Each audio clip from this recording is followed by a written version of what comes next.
Araw-araw bumabangon ka, gumigising ng maaga para pumasok, ginagalingan mo pa nga sa trabaho. Tinitiis mo ang hirap kasi naniniwala ka na may pagbabago sa buhay mo. Pero ilang taon ka na ring nagtatrabaho, nagtsatsaga, titiis, at wala ka naman nakikitang malaking pagbabago sa buhay mo. Bakit? Pakinggan ninyo ang 13 pinakadahilan bakit hindi yumayaman ng tao kahit masipag pa siyang magtrabaho.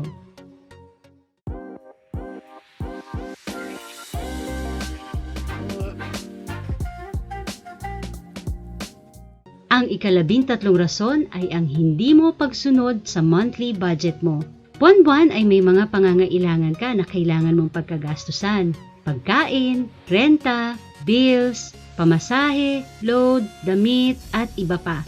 Isama mo na rin yung mga bagay na hindi naman kailangan, yung mga nagpapasaya sa'yo, tulad ng pasyal, outing, date, kain sa labas, at bagong gamit. Itong mga ganitong gastusin ay dapat kasama sa monthly budget mo kung saan nakadetalye lahat ng posible mong pagkagastusan kada buwan. Pero kapag hindi mo sinunod yung monthly budget mo at tuloy ka lang sa gastos, mauubusan ka ng pera. Saan ka kukuha? Uutang ka ba at babayaran mo na lang pag sumweldo ka ulit? Okay lang siguro kung mangyari ito ng isang beses. Pero paano kapag hindi mo makontrol ang sarili mo na gastos ng gastos buwan-buwan at patong-patong na ang mga utang mo? Ito ang dahilan kung bakit maraming mga Pilipino ang naghihirap ngayon kahit may trabaho pa sila. At ito na rin ang magiging pang-12 rason, ang pagkakalubog sa utang. Kung napapansin mo na ang iyong sarili na palubog ng palubog sa utang, please lang, tumigil ka muna. Huminga ka ng malalim at unawain ang sitwasyon mo. Tigilan mo ang iyong mga ginagawa na hahantong sa pangungutang. May rason kung bakit nangungutang ang tao. Siguro, nawalan lang ng trabaho bigla o kaya nagkaroon ng matinding emergency na kailangan pagkagastusan ng malaki. Ang mga ganitong mga sitwasyon ay temporary lang at pwedeng malunasan sa pamamagitan ng pagtatrabaho. Pero kung ang rason ng isang tao sa pangungutang ay dahil sa bisyo, mga bagay na walang maidudulot na maganda sa buhay niya, hindi ito magiging temporary na sitwasyon. Pwede itong maging malala at ikakasira sa buhay niya at ng pamilya niya. Sa mga pagkakataong ito, kailangan niya ng tulong mula sa ibang taong tunay na nagmamalasakit sa kanya. Ang ika-11 rason ay ang hindi pagpa-prioritize ng pag-iipon. Lahat ng tao ay dapat may ipon na pera. Maraming pwedeng maging rason bakit kailangan. Kung mawalan ng trabaho at kailangan ng agarang pera, o kaya para sa pinaplanong bahay or sasakyan, para sa edukasyon ng anak, para sa retirement, para mabili ang isang mamahaling bagay, at marami pang iba. Pero kapag hindi nag-iipon ng isang tao at inuubos lang niya ang buwan ng sweldo niya sa iba't ibang expenses, madali siyang malagay sa isang sitwasyon na mahihirapan na siyang bumangon dahil sa pagkakalubog sa utang. Mangyayari ito sa mga pagkakataong hindi inaasahan. At ang pagpapalago at pagpapayaman ay nagsisimula sa magandang ugali na pag-iipon. Hindi natin makukuha ang tagumpay pinansyal kapag hindi tayo marunong humawak ng pera. Ang pang-10 rason ay ang pag-una muna ng kasiyahan bago ang pangangailangan sa kinabukasan. Ang laki ng temptasyon na unahin natin ang kasiyahan bago yung kinabukasan natin. Bumili ng mamahaling bagay tulad ng kotse, kondo, at malamang bibilhin mo sila sa pamamagitan ng hulugan o installment. Isa lang ang ibig sabihin nito, inuutang mo yung perang hindi mo pa kinikita. Ang nakakatakot dito ay hindi ka talaga sigurado kung mababayaran mo sila kasi hindi mo alam kung kaya mo bang magtrabaho kinabukasan. Paano kung may mangyari sa'yo na ikakaresulta ng pagkawala ng kapasidad mong magtrabaho? Ang nakakagulat nito ay maraming Pilipino ang gumawa at patuloy na ginagawa ito. Ang pang-9 na rason ay ang hindi pagkakaroon ng plano pagdating sa pera. Bukod sa pagpaplano kung anong gagawin mo sa buwan ng sweldo mo, kung paano mo ibabudget at magkano itatabi mo, kailangan mo ring pag-isipan kung anong gagawin mo dun sa itatabi mo. Sabihin nating nakapag-ipon ka na at lumalaki na yung ipon mo. Madali lang madala sa temptasyon na galawin yung pera kung wala kang plano sa kung anong gagawin mo sa ipon mo. Para saan ka nga ba magsisave? Magkano ba ang itatabi mo kada buwan? Gaano katagal mag-save? May mga pagkakataon bang pwede mong galawin yung pera? Mula sa mga tanong na to, dapat pumili ka ng paraan kung saan at paano mo itatabi yung pera. Sa bangko ba? Sa mutual funds? O sa life insurance ba? Dapat alam mo ang mga sagot sa tanong na ito. Magandang mag-research muna kung saan ilalagay yung pera mo. Sa nauna naming video, pinag-usapan namin ito. Ang pangwalong rason ay ang pagkahilig sa pagbili ng mga bagay na nagdi-depreciate. Ang brand new na kotseng bibilihin mo, pagkalabas nito sa dealership, babagsak agad ang value no ng about 20%.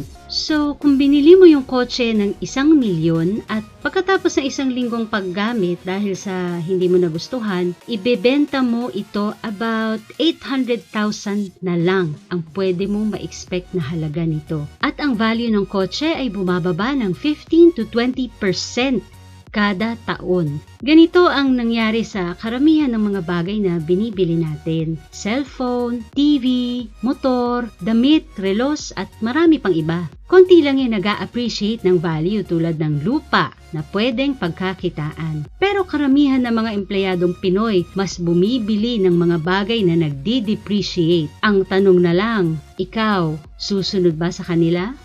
Ang pampitong rason ay ang hindi pagiging honest sa sarili.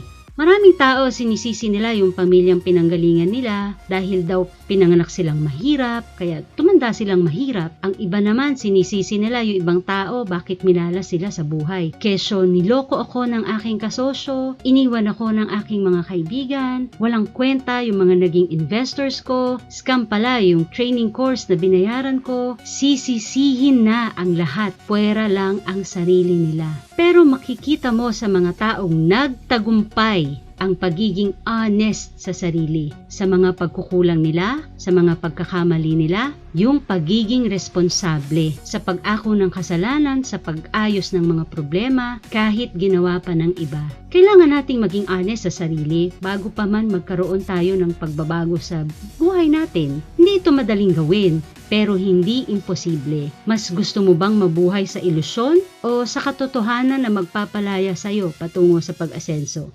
Ang pang-anim na rason ay ang pagsama sa mga maling tao. Sa panahon natin ngayon, marami ng manloloko at maraming impluwensya na kailangan nating maging mapanuri at iwasan. Pwede itong mga taong nakikita mo sa TV o magazine o kasama sa trabaho o kapitbahay o pwedeng kakilala. Hindi magandang sumama sa mga taong may mga financially destructive behaviors. Mapipilitan ka kasing makisama at maya-maya maiimpluwensyahan ka na rin kahit hindi mo gustuhin. Gastos dito, gastos doon sa mga bagay na hindi mo kailangan. Andun yung peer pressure at dahil sa natatakot kang ma-left out, pipiliin mo na lang na sumunod sa kanila. Pero mas mabuting iwasan mo na lang sila para sa ikabubuti mo. Ang panglimang rason ay ang hindi mo winawasto ang mga maling ginagawa sa finances mo.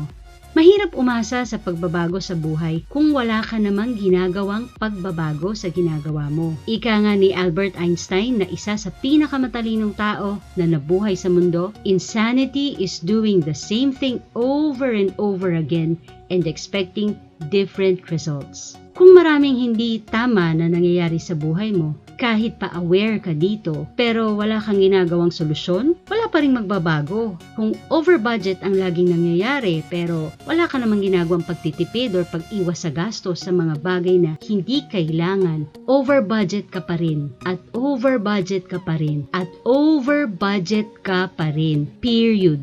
Pero kontento ka na lang ba sa paulit-ulit na pangyayari? Oras na siguro ng mga pagbabago sa ginagawa mo.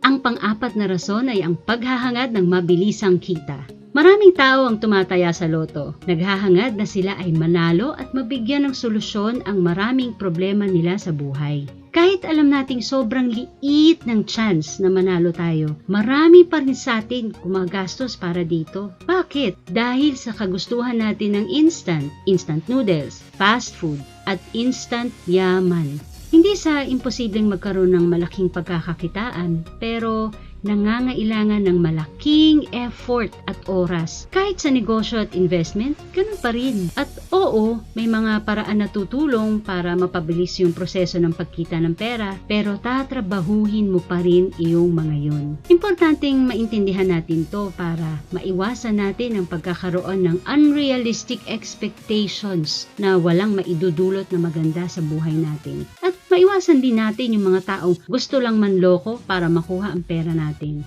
Ang pangatlong rason ay hindi pagkakaroon ng tamang gabay. Marami sanang mga Pilipino yung gustong umasenso sa buhay pero wala silang tamang gabay na nakukuha. Hindi sa imposible para sa tao na umahon sa hirap kapag wala na to, pero mababawasan talaga yung hirap, yung pagod, yung pagkakamali. Kung may isang tao na may karanasan na may alam na sa ginagawa niya, nagagabay sa'yo. Hindi mo na kailangan pang mangapa kung paano gawin kasi meron ka ng guide. Parang cheat sheet. Pwedeng hindi naman na personal na gabay ang meron ka dapat. Pwedeng libro, training course, o tutorials. Naghanap naman sa internet yung mga resources na pwede mong magamit. Ang tanong lang, kung mag-e-effort ka bang mag-aral para kumita ka ng malaki habang buhay.